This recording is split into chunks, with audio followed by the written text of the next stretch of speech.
Hello, and welcome to Afternoon Tea with Karen and Karen's Cult/Religion, Christianity for people who are too superstitious to be atheist. If you are a Christian, please go away now. I'm not upset with you. I am upset with the Australian federal government who want to make it criminal law that I have to believe worshipping a god from a burning bush or a book from a Jewish angel makes you a race of people, like this white woman explains. And those words are harmful. They have real life impacts. They are egregious acts of racism against me. And now I'm inspired to start my own religion in order to have religious freedom and protective status with the government. And I'm learning about it with this ABC instructional video. As her idea for a crowdsourced religion took hold, Deborah involved her longtime collaborator composer, Lex Lindsay. We're about to perform our 7th iteration at the Art Gallery of New South Wales. For me, creation began, to be honest, it was a bit of a joke. The idea was absolutely reacting to the national conversation at the time, issues around transgender people, religious freedoms, and the way that our people, our communities, queer people, were used as a kind of political football. And Deborah posited this idea of starting our own religion. It was like, yeah, we'll have our own religion and we'll have our own religious freedoms, and those freedoms will be not destroying the freaking planet. So she asked me whether I'd be interested in writing the sacred music for it, and immediately we're like, okay, we won't call them hymns, we'll call them hers,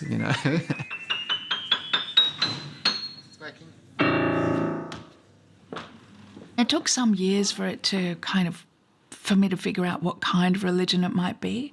It had a terrible name for a while. It was called Holy Shit. And then when I started writing funding applications for it, I was strongly advised that I must not call it that. The first act of creation was to write a liturgy, a holy text for the new religion, a task for which Deborah turned to First Nations writer S.J. Norman. Right, so the sacred music doesn't come first. I'm not writing a new book. I'm going to be revisiting one that I already know and I already have faith in. The first one, not the second one. If you do the second one, please go away now. I don't want to say anything that's going to hurt your feelings, and you can't be in my cult. I believe I am an earthling, that my human body and soul evolved from the planet Earth, but ultimately I'm just cosmic dust. I don't believe I was created by God because I believe humans create all the gods, goddesses, and nymphs in the forest, except for humans who reach God status, like Buddha, Elvis, and Jesus. From the Last Supper. Although each gospel writer contributes unique details, they collectively portray Jesus' deliberate presentation of himself as the Passover lamb and the institution of a new covenant established in his blood. Tonight we start a new covenant. We are no longer Jews, we are followers of the way, which didn't stick. Too many words, perhaps. Instead of doing animal sacrifice and atonement rituals with their blood, we're going to eat food and drink wine, but first we're going to clean our feet because we sit on the floor, and when we're out on the street, we wear sandals which have open toes and our feet get dirty. Because Jesus is arrested, tried, and crucified, Christians remember this meal and the new covenant, even if not the original name, and they don't do anything at all like this. Everyone has been asking me for an update on the red heifers, and I have an explosive update for you. This is absolutely crazy. So if you recall, a couple months ago, I interviewed a respected journalist named Eliyahu Berkowitz, who works for Israel 365, about the red heifers, who stated that the red heifer that was sacrificed on July 1st of this year was unqualified and unsuited, according to the Temple Institute, whom he considers the authority on the subject.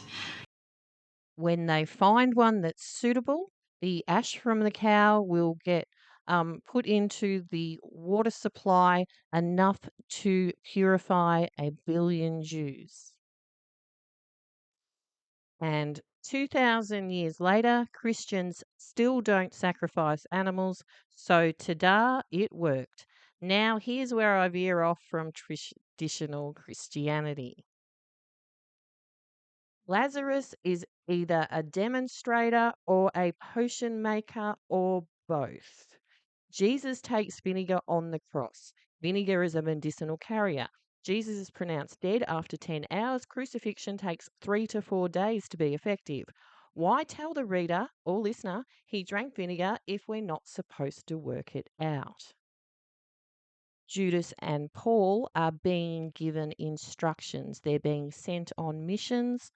Jesus needs to be accused, to be arrested, to be tried, to be crucified, to be resurrected. Now, someone who wasn't at the meal, Mary, this guy's been wondering about her for the last 12 years. And from something he put out 2 weeks ago, And then you have the Gnostic Gospels. It says explicitly that Jesus kissed Mary Magdalene on the lips.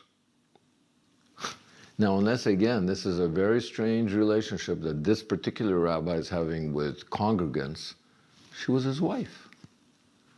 And the most tragic and best example of that intimate relationship, that powerful relationship between a man and his wife, is what happens at the cross. Mary Magdalene suddenly pops out of nowhere in all 4 Gospels to be at the cross. What's she doing there? Why haven't we heard about her before? We have, but her name wasn't mentioned, except one time as a funder of the Jesus movement. Her name wasn't mentioned, but she's been there all along, wiping Jesus' feet, crying. And suddenly she's at the cross, watching her husband being crucified. Why else would she be there? The apostles weren't there. And then she secretly follows the people who take his body. She wants to see where he's buried. Why? Because she wants to anoint his naked body. What does that mean? she's putting ointment on his wounds and maybe giving him the antidote.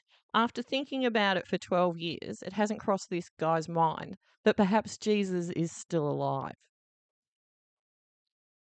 In regards to being married, the Christians believe Jesus is unmarried because the Bible doesn't say he's married, even though he acts like he's married. Yet they don't think, oh, the Bible isn't supposed to be about who Jesus is married to. It's about what he said and taught to the people he met and where they went, providing an updated map of Israel. It's not about his ancestors or descendants like the Jews are in the Old Testament and still are.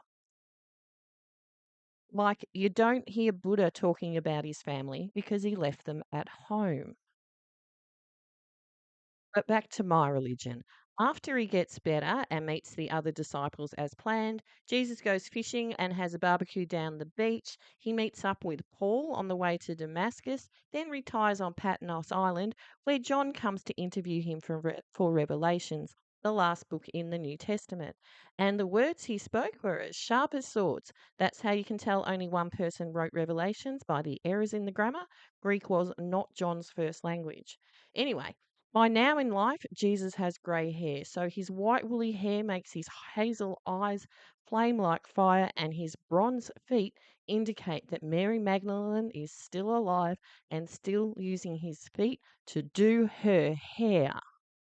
Now, in another gospel, it's either the same woman or another woman that anoints with very expensive oil his feet and wipes his feet with her hair. Maybe this is a retelling of the same incident, or maybe this is a thing that's happening in his synagogue.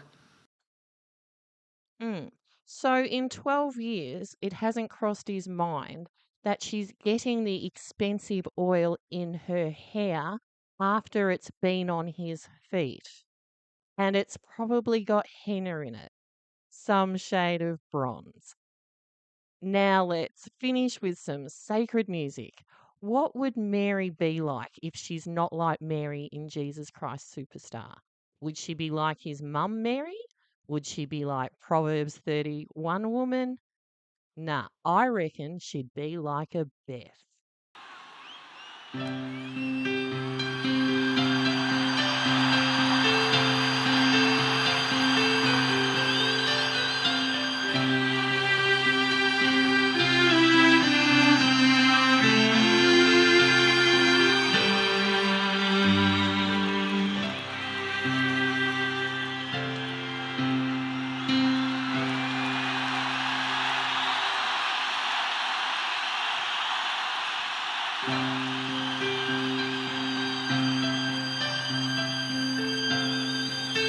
This is for you.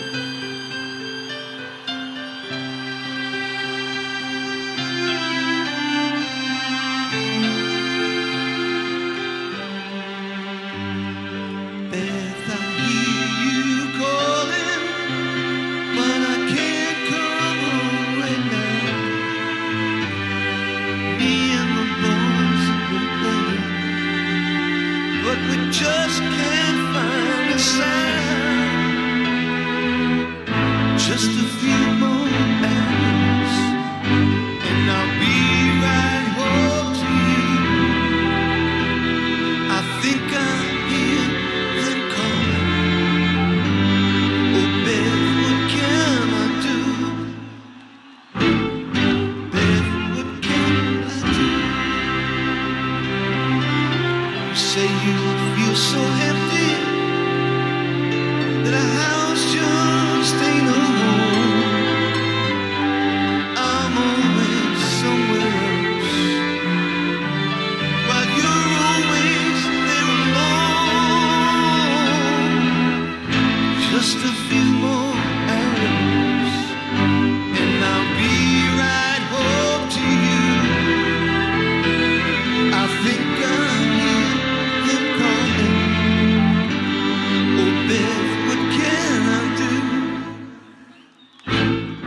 Beth, what can I do?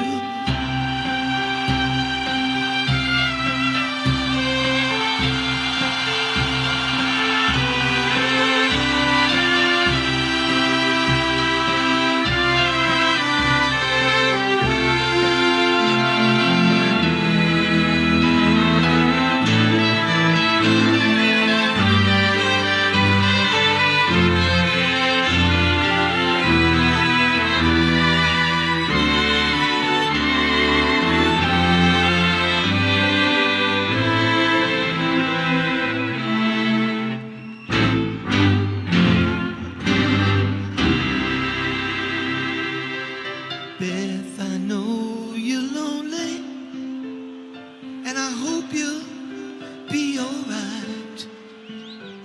'Cause me and the boys will be playing all night.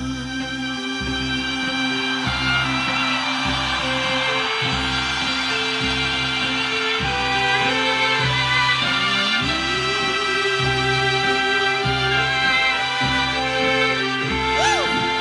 God bless you all, Australia. Thank you so much, Melbourne.